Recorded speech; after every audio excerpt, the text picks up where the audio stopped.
ますよ。バレてますよ。我慢せえ。はい。じゃあ正解を発表してもらいましょう。正解は誰でしょうか。手を挙げろ。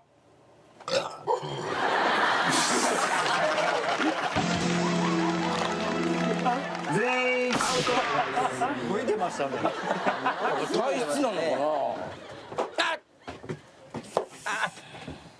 あ、痛い。痛い痛い痛い。さあ続いてどんどんいきましょう。熱々卵を我慢しているのは誰だ。さあ今から熱々の卵を口に入れる。本当に熱いのは1人だけ。それでは今度は1人ずついきましょうか。まずは横山。タッパーを開けて熱々卵を口の中に入れろ。